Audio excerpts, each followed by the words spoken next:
Allez, prenez votre courage, Exode 36, Exode 37. On en parle dans quelques instants.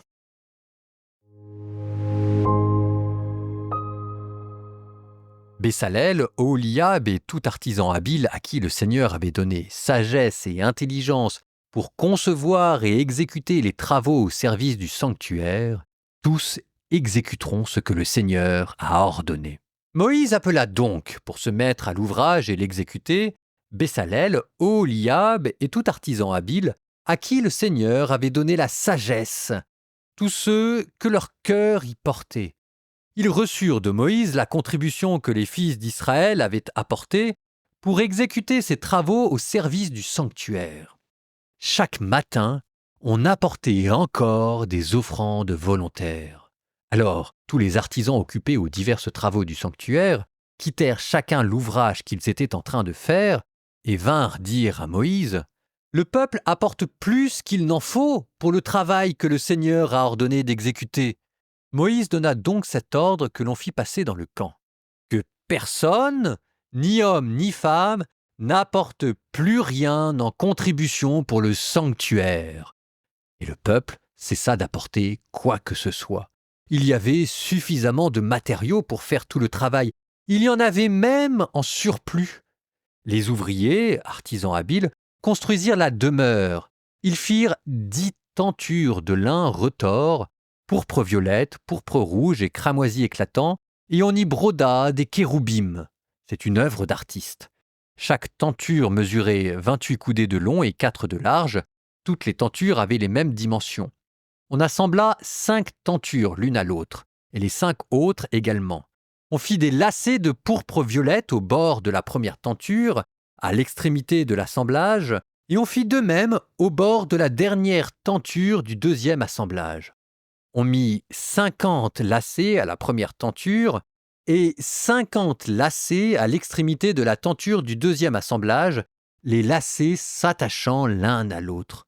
On fit 50 agrafes en or. On assembla les tentures l'une à l'autre par les agrafes. Ainsi la demeure fut d'un seul tenant. Ensuite, pour former une tente au-dessus de la demeure, on fit 11 tentures en poil de chèvre. Chaque tenture mesurait 30 coudées de long et 4 de large. Les 11 tentures avaient les mêmes dimensions. On assembla 5 tentures à part, puis 6 tentures à part. On fit 50 lacets au bord d'une première tenture, la dernière de l'assemblage, et 50 lacets au bord de la même tenture du deuxième assemblage. On fit 50 agrafes de bronze pour assembler la tente d'un seul tenant, et on en fit pour la tente une couverture en peau de bélier teinte en rouge et une autre en cuir fin mise par-dessus. On fit pour la demeure des cadres en bois d'acacia dressés debout. Chaque cadre mesurait 10 coudées de long et 1 coudée et demie de large. Il était assemblé par 2 tenons jumelés. Ainsi fut-il fait pour tous les cadres de la demeure. On en disposa 20 en direction du Néguev, au sud. Et on en fit 40 socles en argent sous les 20 cadres, 2 socles sous un cadre pour ces 2 tenons, puis 2 socles sous un autre cadre pour ces 2 tenons. Pour le deuxième côté de la demeure, on disposa en direction du nord 20 cadres avec leurs 40 socles en argent, 2 socles sous un cadre et 2 socles sous un autre cadre. Et pour le fond de la demeure, vers l'ouest, on en fit 6 cadres. On fit aussi 2 cadres comme contrefort de la demeure au fond. Ils étaient jumelés à leur base et l'étaient également à leur sommet, à la hauteur du premier anneau. Ainsi fut-il fait pour eux deux, pour les 2 contreforts. Il y eut donc 8 cadres avec leur socle en argent, soit 16 socles, 2 socles sous un cadre, 2 socles sous un autre cadre. On fit les traverses en bois d'acacia. 5 pour les cadres du premier côté de la demeure, 5 pour les cadres du deuxième côté de la demeure, 5 pour les cadres qui forment le fond de la demeure vers l'ouest. On fit aussi la traverse médiane à mi-hauteur des cadres, traversant la demeure d'un bout à l'autre. Les cadres, on les plaqua d'or. On fit en or leur anneau pour loger les traverses et les traverses, on les plaqua d'or. On fit un rideau de pourpre violette, pourpre rouge, cramoisi éclatant et lin retors. C'est une œuvre d'artiste.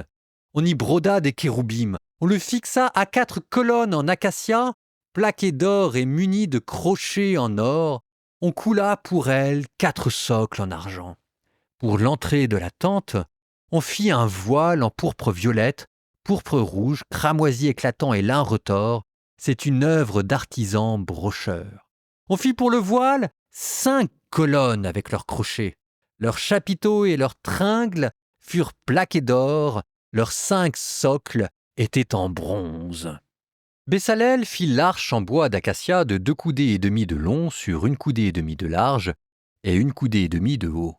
Il le plaqua d'or pur à l'intérieur et à l'extérieur et il l'entoura d'une moulure en or. Il coula 4 anneaux d'or qu'il attacha aux 4 pieds de l'arche, 2 anneaux sur un côté, 2 anneaux sur l'autre. Il fit des barres en bois d'acacia, il les plaqua d'or, et il les instruisit dans les anneaux des côtés de l'arche pour qu'on puisse la porter. Il fit un propitiatoire en or pur, long de 2 coudées et demie et large d'1 coudée et demie. Il forgea 2 kéroubim en or qu'il plaça aux 2 extrémités du propitiatoire, un kéroub à une extrémité et l'autre kéroub à l'autre extrémité. Il fit donc les 2 kéroubim aux 2 extrémités du propitiatoire. Les kéroubim avaient les ailes déployées vers le haut et protégeaient le propitiatoire de leurs ailes. Ils se faisaient face, le regard tourné vers le propitiatoire. Il fit la table en bois d'acacia longue de 2 coudées, large d'1 coudée et haute d'1 coudée et demie. Il la plaqua d'or pur et il l'entoura d'une moulure en or. Il lui fit des entretoises d'un palme et il les entoura d'une moulure en or. Il coula 4 anneaux d'or qu'il mit aux 4 angles formés par les 4 pieds. Ces anneaux furent placés près des entretoises pour loger les barres servant à porter la table. Il fit les barres en bois d'acacia et il les plaqua d'or. Elles servaient à porter la table. Il fit les accessoires de la table, plats, gobelets, timbales et aiguières pour les libations. Il les fit en or pur. Il fit le chandelier en or pur. Il forgea le chandelier. Base, tiges, coupes, boutons et fleurs faisaient corps avec lui. 6 branches s'en détachaient sur le côté, 3 d'un côté et 3 de l'autre. Sur une branche, 3 coupes en forme d'amande avec boutons et fleurs, et sur une autre branche, 3 coupes en forme d'amande avec boutons et fleurs. De même pour les 6 branches sortant du chandelier. Le chandelier lui-même portait 4 coupes en forme d'amande avec boutons et fleurs. Un bouton sous les 2 premières branches issues du chandelier, un bouton sous les 2 suivantes et un bouton sous les 2 dernières. Et ainsi donc pour les 6 branches qui en sortaient. Boutons et branches faisaient corps avec le chandelier, qui était tout entier forgé d'une seule pièce, en or pur. Il lui fit des lampes au nombre de 7, des pincettes et des porte-lampes en or pur. Il lui fallut un lingot d'or pur pour le chandelier et tous ses accessoires. Il fit l'autel de l'encens en bois d'acacia. L'autel avait 1 coudée de long, 1 coudée de large. Sa base était donc carrée et 2 coudées et demie de haut. Ses cornes faisaient corps avec lui. Il le plaqua d'or pur, le dessus, les parois tout autour et les cornes. Il l'entoura d'une moulure en or.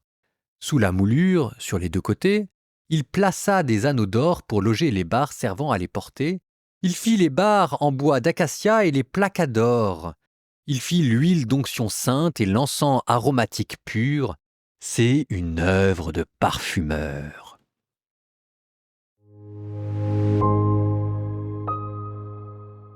Allez, je vous propose d'aller du côté de la tradition juive et des matériaux qui ont été utilisés pour construire cette tente de la rencontre, les différentes interprétations que les rabbins ont données de ces matériaux utilisés.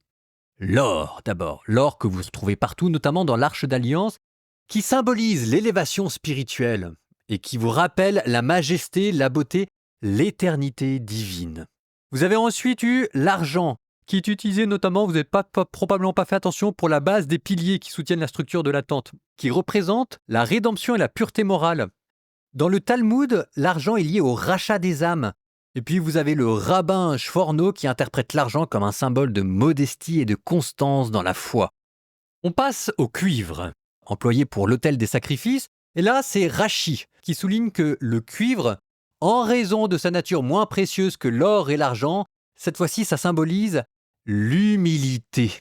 Et le fait que chacun, quelle que soit sa condition, peut se rapprocher de Dieu par le repentir. On passe au bois d'acacia.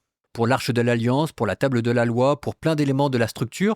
Le bois d'acacia, parce qu'il est imputrescible, c'est-à-dire qu'il résiste à l'eau, il symbolise la durabilité et la protection divine, la persévérance de la foi d'Israël au milieu des épreuves. Persévérance de la foi d'Israël au milieu des épreuves, sachant qu'on vient de sortir du veau d'or, je ne sais pas exactement, mais selon un midrash, le bois d'acacia symbolise également le souvenir du passé de l'Égypte, puisque cet acacia, en fait, aurait été emporté d'Égypte lors de l'Exode. Mais de fait, dans le désert, on comprend que l'on puisse trouver de l'or, de l'argent ou du cuivre, mais comment ça se fait qu'on ait trouvé de l'acacia ? Si jamais les Juifs ont pu construire la tente de la rencontre avec du bois d'acacia, ça veut dire qu'ils l'avaient pris des Égyptiens. Passons aux étoffes. Vous avez peut-être entendu qu'ils revenaient comme une sorte de refrain, et de lin, de pourpre, de cramoisi, de tenture violette, etc. La couleur bleue, par exemple, évidemment, est associée au ciel et rappelle la présence divine. Vous avez ensuite le pourpre. Le pourpre, ça représente la majesté et la dignité. Ces couleurs-là, vous les retrouverez aussi dans les icônes. Quand en icône, vous avez du bleu, ça représente le ciel, et quand vous avez du pourpre, ça représente l'imperium, l'autorité, la puissance divine. Ensuite, vous avez le rouge, associé au sang et qui symbolise cette fois-ci le sacrifice et l'expiation. Ça peut aussi symboliser la vitalité et la passion. Après, vous avez la laine qui a été utilisée. La laine, puisque ça provient des animaux, ça représente le monde vivant. Et pour certains rabbins, c'est le rappel du soin de Dieu pour son peuple qui l'isole et le protège des dangers extérieurs comme la laine protège du froid. Ça, c'était la laine, le monde animal. Vous avez ensuite le lin, le monde végétal. Et cette fois-ci, sa présence dans le tabernacle, ça illustre l'intégration du règne végétal au service de Dieu. Alors ici, le lin, qui est fin et qui est précieux, ça symbolise la pureté et la propreté morale. Et ainsi, le fait de combiner ensemble les étoffes bleues, pourpre, rouge, la laine, le lin ensemble, ça vous représente la beauté du cosmos tout entier que l'on mêle de manière harmonieuse pour rendre grâce à Dieu de sa création. Ça, pour nous chrétiens, ça préfigure la Jérusalem céleste. Nous souvenant que le plus beau temple, c'est notre âme, nous nous tournons cette fois-ci vers notre Dieu pour qu'il vienne l'habiter. Au nom du Père et du Fils et du Saint-Esprit. Amen. Seigneur, toi qui résides parmi ton peuple et veux habiter en nous, sanctifie-nous. Fais de notre âme un tabernacle vivant. Accorde-nous la pureté de l'or, la noblesse du cœur et la richesse intérieure pour que nos actions soient précieuses à tes yeux. Accorde-nous la fermeté de l'argent, que nous soyons constants dans notre foi pour que nous puissions bâtir une communauté forte et unie. Fais de nous des vases d'onction, consacrés à ta mission et imprégnés de ton esprit, que ta bénédiction nous emplisse et que ta sainteté nous habite, et que nos prières, Seigneur, montent comme l'offrande. Et vous, que Dieu vous bénisse, le Père, le Fils et le Saint-Esprit.